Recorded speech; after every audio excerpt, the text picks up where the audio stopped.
vient la violence? D'où vient l'idée du crime, de faire du mal à l'autre? D'où viennent le mépris, l'hypocrisie et la jalousie? Pourquoi les cultivons-nous? Qui nous les a appris? Qui nous a appris à nous haïr? Qui nous a appris à faire souffrir? Qui a planté en nous cette soif de pouvoir? Et qui nous a ôté toute notre bienveillance? Qui?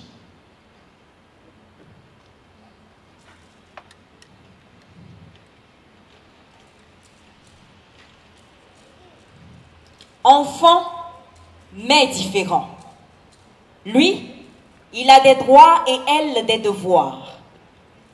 Il a des rêves et de grandes ambitions. Elle, on lui impose des missions. Il joue au ballon quand elle fait la vaisselle. Elle prend soin de la maison quand il va à l'école. Elle fait la cuisine quand lui, il se repose. Et lui, il décide et elle obéit. Il et elle croient que c'est normal, que c'est ainsi que la vie est faite. Alors, il et elle font avec, et de génération en génération, le processus se répète. Dès l'enfance, il et elle savent qu'ils ont une place bien définie, des rôles et des tâches spécifiques. Elle sait que c'est il qui dirige, et il sait que c'est elle qui exécute. Qui sont les coupables? Eh bien, c'est nous. Nous qui refusons de briser les chaînes.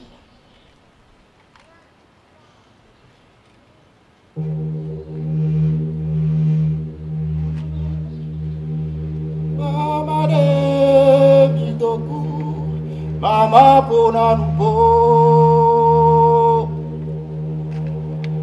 Mama de Bidogo, Mama Bonanubo.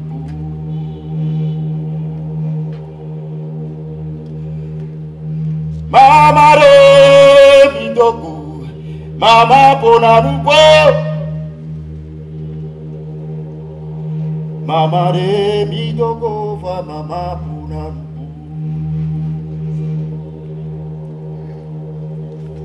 Mama de Bidogo, Mama Bonanubo.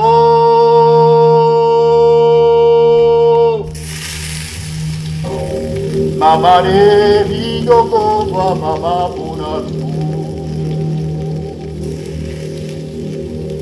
Mama de Bidogo, Mama Bonanubo.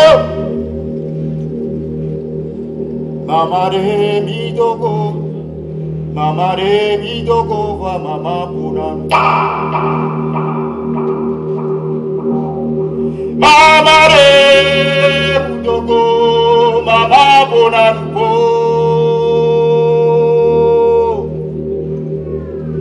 Mama de Bidogo, Mama Bonanubo. Mama de Bidogo, oh Mama de Bidogo, oh Mama Bonanubo. Oh Mama de Bidogo, Mama de Bidogo, Mama Bonanubo. Mama Bonanubo, Mama ya Bonanubo. Oh Mama Bonanubo, Mama Bonanubo. Mama de Bidogo, Mama de Bidogo, Mama Bonanubo. Mama de Bidogo, oh Mama de Bidogo, Mama ya Bonanubo.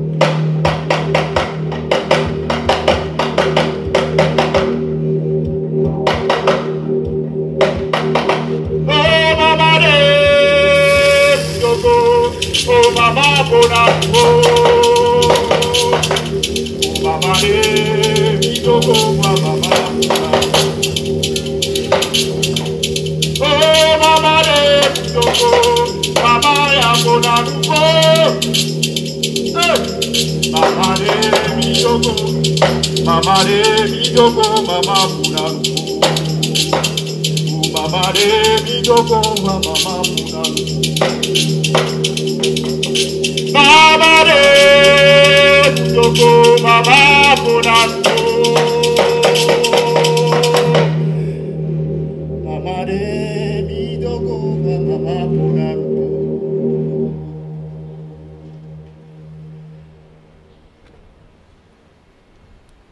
Je me rappelle ce jour comme si c'était hier. Je marchais dans la rue pour prendre un peu d'air. Cette rue n'était pas sombre, non, il y avait beaucoup de lumière. Mais ces hommes n'ont pas hésité à me prendre ce qui m'était si cher.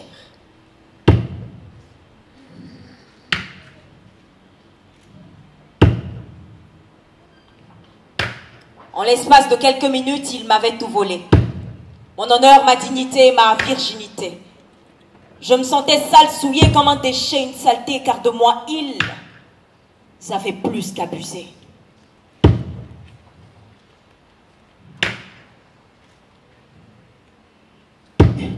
Je me rappelle ce jour comme si c'était hier. Je rentrais de l'école toute heureuse et tellement si fière. Mes bonnes notes, je voulais les crier à la famille entière, mais le jour d'après, j'étais mariée à un homme plus âgé que mon père.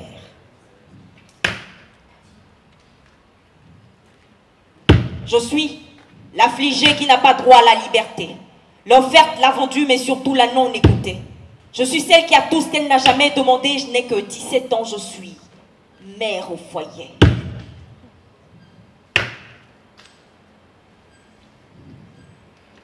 Je me rappelle ce jour comme si c'était hier. Période de vacances, nous avions rendu visite à grand-mère. Un accueil de qualité, les bras grands ouverts. Je n'aurais pas imaginé que j'allais vivre l'enfer. Elle est rentrée dans ma chambre et m'a donné des consignes. Ensuite, elle vint à 3, j'avoue, je ne comprenais pas. Mais aujourd'hui, je comprends, je le vis, je le ressens, je suis marquée d'une douleur qui ne disparaît pas avec le temps.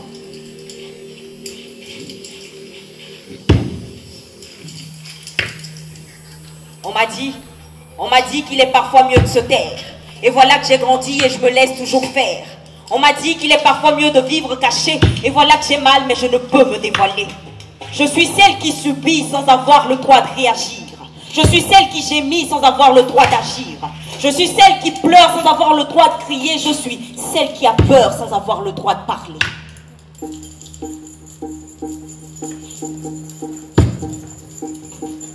Je suis celle à qui on a interdit la parole. Alors j'écris puisque les paroles, elles s'envolent. Je suis la soumise qui ne peut rien faire à sa guise. Celle qu'on utilise, qu'on banalise et qu'on vulgarise.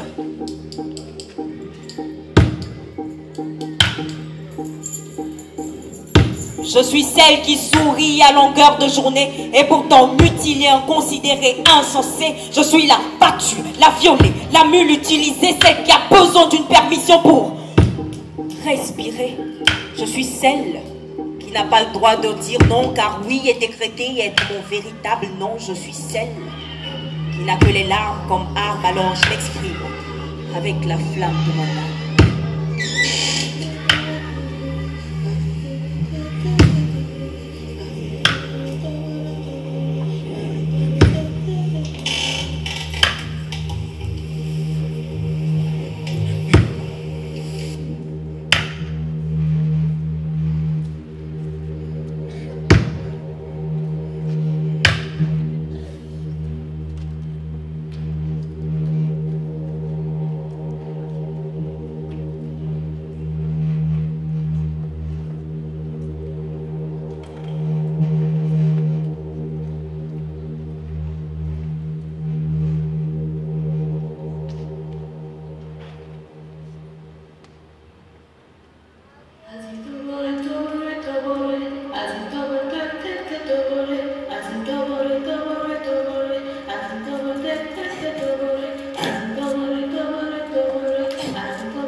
Celles avant moi ont mené ce combat.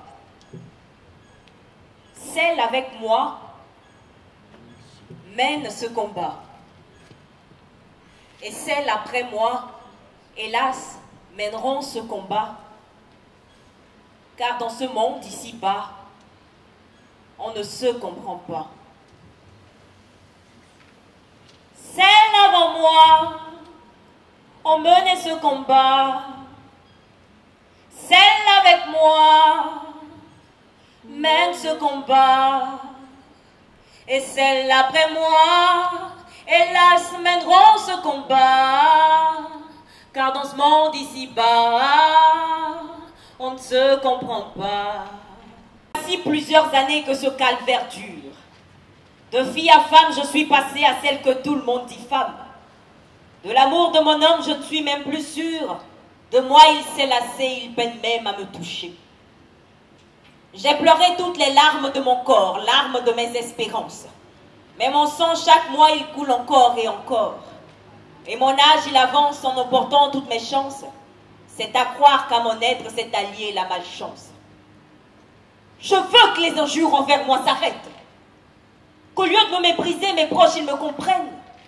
Qu'ils se rendent compte que leur douleur n'est rien face à la mienne. Et que mon rêve le plus cher, c'est d'être mère. Femme, anormale, incomprise, incomplète. Parce que de mon corps, je veux disposer pleinement. Ras-le-bol que la société me dicte ce que j'ai à faire, sans tenir compte de mon bien-être et de mes sentiments. Je veux que les injures envers moi s'arrêtent. Qu'au lieu de me mépriser, mes proches, ils me comprennent. Qu'ils comprennent que je reste femme, que je donne vie ou pas. Et que pour être une mère, il faut d'abord en faire le choix. Je veux moi aussi vivre ce qu'on appelle l'accouchement. Que mon mari me tienne la main quand j'aurai mal en poussant. Que les sages-femmes retirent de mes entrailles un enfant et que mon cœur tressaille de joie juste en le voyant. Je veux moi aussi me sentir libre, libre de choisir. Qu'on cesse de m'en vouloir parce que je ne veux me reproduire. Que le monde arrête de me traiter d'égoïste, de m'accuser, de me juger à n'en point finir. On dit que nous sommes des femmes, mais pas totalement, parce qu'on n'a pas coché la case enfantement.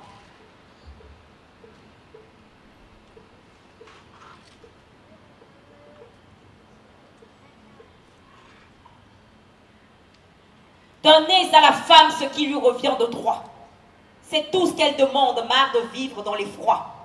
Toute son existence se résume à des luttes pour avoir une place. Que dis-je? Pour avoir sa place. Nous sommes conçus de la même façon et nous naissons de la même façon. Mais elle naît victime et ce sans aucune raison. Victime de la méchanceté, de la cruauté du monde. Victime même de ses pères, entre elles c'est le bras de fer. Entre stéréotypes, préjugés, rivalité. Elle est celle qui tout le temps doit se justifier. Justifier ses choix, sa voix, femme égale pourquoi. Pourquoi elle veut ci ou ça, la femme ne décide pas. On attend d'elle qu'elle accepte, respecte et se soumette. Qu'elle ait mal ou pas, ce qu'elle ressent ne compte pas. Femme égale, encaisser, endurer, supporter. Et quand elle ose porter plainte, elle se fait humilier. Je pense au pays en guerre où elle ne sert qu'à satisfaire les envies de ces pervers qui oublient qu'ils ont une mère. C'est elle qui paie le prix pour ce qu'elle n'a pas commis. Et pourtant, sans elle, tout finit. Femme égale vie. Hommage aux Amazones, héroïnes d'hier. Elles ont montré que la femme peut quand elle ne se laisse pas faire. Hommage à Tassi Angbe, toute une histoire elle a marqué. Elle a prouvé que la femme, elle aussi, peut diriger. Hommage aux Nana Bez, Myriam Makeba, Simone de Beauvoir, à toutes ces figures qui malheureusement restent dans l'ombre, à celles qui au quotidien luttent pour changer les choses, à celles qui militent pour un avenir moins morose. Quant à moi, j'élève ma voix pour lever le voile sur ces injustices, ces féminicides, ces drames. Avec mes vers, je peins la toile de viol orchestrée de lois, bafouées de crimes contre l'humanité. Mes mots, je veux qu'ils sèchent les larmes de ces êtres humains qui dépriment, ceux dont on supprime l'espoir qu'on opprime et qu'on comprime. Il faut que la terre entière comprenne qu'être femme n'est pas un péché. Celles avant moi ont mené ce combat. Celles avec moi mènent ce combat. Et celle après moi, hélas, mèneront ce combat. Car dans ce monde ici-bas, on ne se comprend pas. Celle avant moi, ont mené ce combat. Celle avec moi, mène ce combat. Et celle après moi, hélas, mèneront ce combat. Car dans ce monde ici-bas, on ne se comprend pas. Celle avant moi, ont mené ce combat. Celle avec moi, mène ce combat. Et celle après moi, hélas, mèneront ce combat. Car dans ce monde ici-bas, on ne se comprend pas. Celle avant moi, Celle avant moi, on mène ce combat. on menait ce combat. Celle avec moi, Celle avec moi, allez, mène ce combat. mène ce combat. Oh, celle après moi, Hélas, mèneront ce combat. Car dans ce monde ici-bas, on ne se comprend pas. Celle avant moi, on menait ce combat. Allez. Celle avec moi, mène ce combat. Et celle après moi, hélas, mèneront ce combat. Car dans ce monde ici-bas, on ne se comprend pas.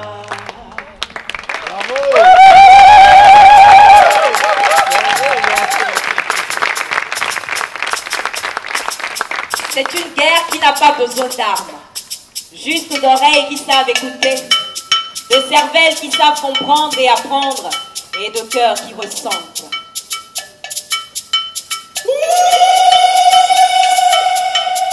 On ne naît pas femme, on le devient.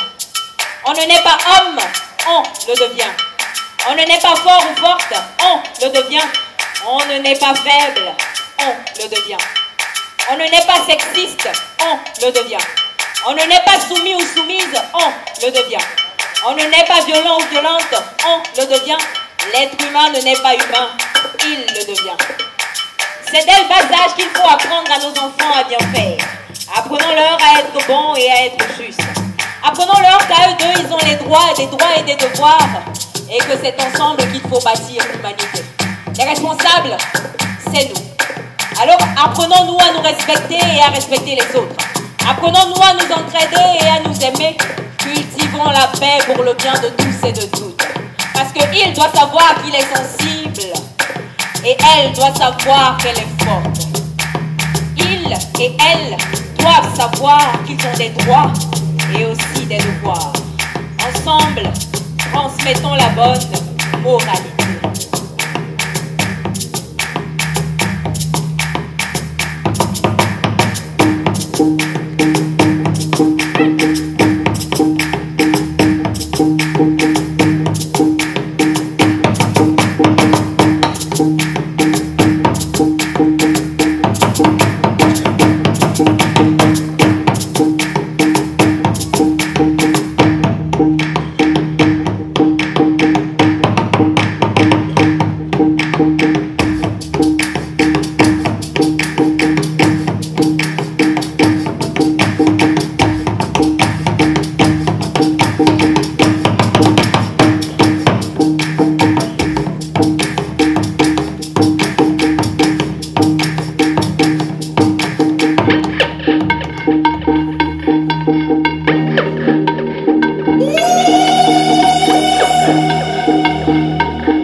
Bien, je vais inviter Bernard Brisé qui a réalisé tous ces chefs-d'œuvre. Sous vos acclamations, s'il vous plaît.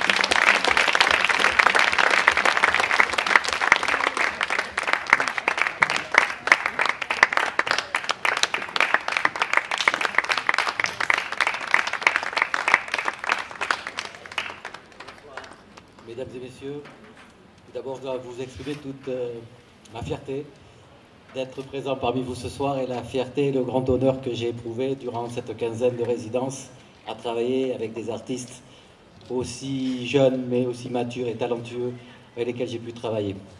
Bien sûr, vous connaissez tous Migyab, auteure, slameuse, particulièrement brillante, mature et avec une pertinence dans l'écriture qui m'a tout de suite séduite. Ensuite, voilà, Migyab, je peux l'applaudir bien évidemment.